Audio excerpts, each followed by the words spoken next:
Bismillahirrahmanirrahim. Assalamu alaikum wa rahmatullahi wa ta'ala wa barakatuhu. Haj, umre ibadetlari. Albatta ana ajr savoblari behisab. Shulardan Payg'ambar sallallohu alayhi vasallam bizga qimmatli hadislarni va so'zlarni yetkazib qoldi. Qaysisi bizga maqsad bo'lib tura, bu dunyoda erishirgan hamda oxiratga da ajr savoblarni qoldirgan.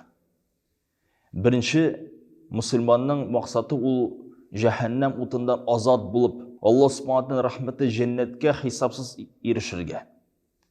Shular yerdan bo'lib tura haj hamda umra ibodatlari. Payg'ambar sallallohu alayhi vasallam o'zining hadislarida aytdi: "Al-umra ila al-umra."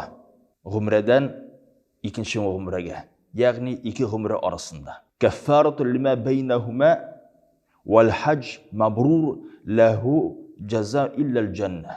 Şunliqda umra bir umradan ikkinchi umra alar kaffara bo'lgan kishining xatolari bu dunyoda bilganlari hamda bilmaganlari. Umra ang bo'lib tura bir sabablardan gunohlari yo'qqa chiquvdan. Shulayq endi bizning yurtlarimizda da o'qilgan namozlarimiz, masjidlarimizda o'qilgan namozlarimiz jumg'adan jumg'aga da ul sabab bo'lib turadi. Lekin de maxsus umra turunda Payg'ambar sallallohu alayhi vasallam shunday bir iskarma yasadi. Haj mabrur, qabul bo'lgan haj, pok bo'lgan haj, xatolardan, kishi bilan urushuvdan hamda bahsdan bo'lgan shista pok haj, aning jazosi, aning ajr savobi faqat jannat dedi Payg'ambar sallallohu alayhi vasallam. Qadrli jamoat, jannat Allohning rahmati. Jannat ushul majlis qo'ysida biz payg'ambarlar bilan, sahobalar bilan, olimlar bilan qo'yislarning kitoblarini ko'tarib o'qiymiz. Allah'ın ko'z qarshimizda ko'rmadik. Payg'ambar sallallohu alayhi vasallamni biz ko'rmadik. Sahobalarni ko'rmadik. Farishtalarni ko'rmadik. Lekin de jannat bo'lib tura shul bir ne'mat qo'ysida Allohning rahmati bilan, Alloh bilan bir majlisda bo'lishga mumkin bo'lacak. Jannat degan vaqtda qadrli jamoat, ushul o'rin qo'ysida kishining ko'nglida rizolik hissi bo'lacak. Kimdan? Turmushidan, o'rnidan hamda buyuk Robbisidan. Bu dunyoda qizg'anishga qarshi biz qo'yar vaqtni Alloh taolaga shikoyat bildirtirga mumkinmiz. Ni sababdan shulaymi ekan? Lekin de jannat jamoat ul kishining maqsadi Alloh bilan uchrashuv bir o'rini bo'lib turadi. Hamda haj amal ibodati angar bir mumkinlik.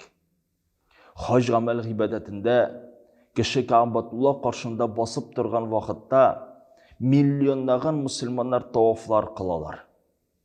Agar da Al-Haram masjidini olsak, ana ishine 700 mingdan ortiq kishi sig'adi. Hamda butun tiraliklari bilan milliondan ortiq kishi bir vaqtda amal ibodatda, ya'ni sajda va namozda bo'lirga mumkin. Ko'z qarshig'ingizga keltirgizali.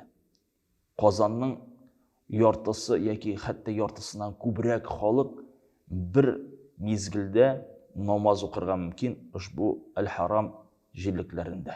Shulardan 6 million kishi bir ravishda tavof qiladi.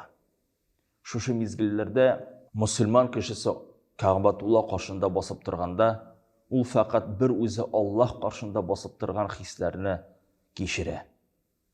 U duolar qiladi. Alloh subhanahu taolaga murojaat etadi.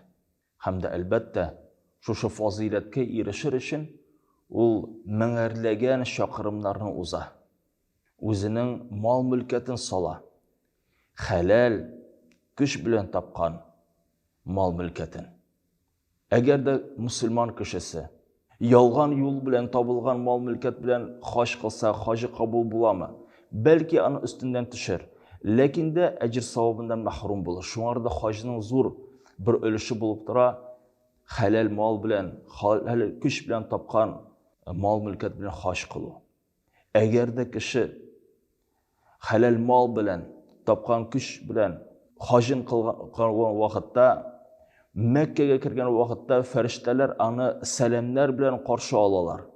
Agar salamlarini beralar, assalomu alaykum, hamda sening hajlaring qabul bo'lsin, amallaring qabul bo'lsin deb, hamda gunohlaring g'afur bo'lsin deb agar duo qilalar. Lekin agarda kishi harom yo'llar bilan, kishining aldagan yo'llari bilan mol mulkat bilan haj qilsa, shu vaqtni ana farishtalar nishik hadislarda esga tushira, la'nat bilan hamda ashu bilan qarshi olacaklar. Şuңarda hajning amal ibadati ul Allohning rahmatini erishu barcha yoq bilan o'zi bizning pokligimiz bilan hamda hojimiz boshlanib keta bizning yurtimizda, uyimizda, ishimizda nindi kuch bilan biz azirlanamiz, nindi mol-mulkatni tuzaymiz, duolarni iranamizmi yo'qmi, yoki üstün qarabizmi hoj amallari bizga. Qadrli jamoat mu'min musulmonlar, hojga kuchimiz yetmaydi deb aytmaymiz. Bugungi kundan hojga azirlanamiz. Mol-mulkatingizni, halal molingizni jiyig'iz. Hamda albatta Allohning rahmatine erisham deb o'zingizga maqsad qo'yingiz. Chunki hojning bir ma'nosi bo'lib turadi, ul maqsad. Assalomu alaykum va rahmatullohi va barakatuh.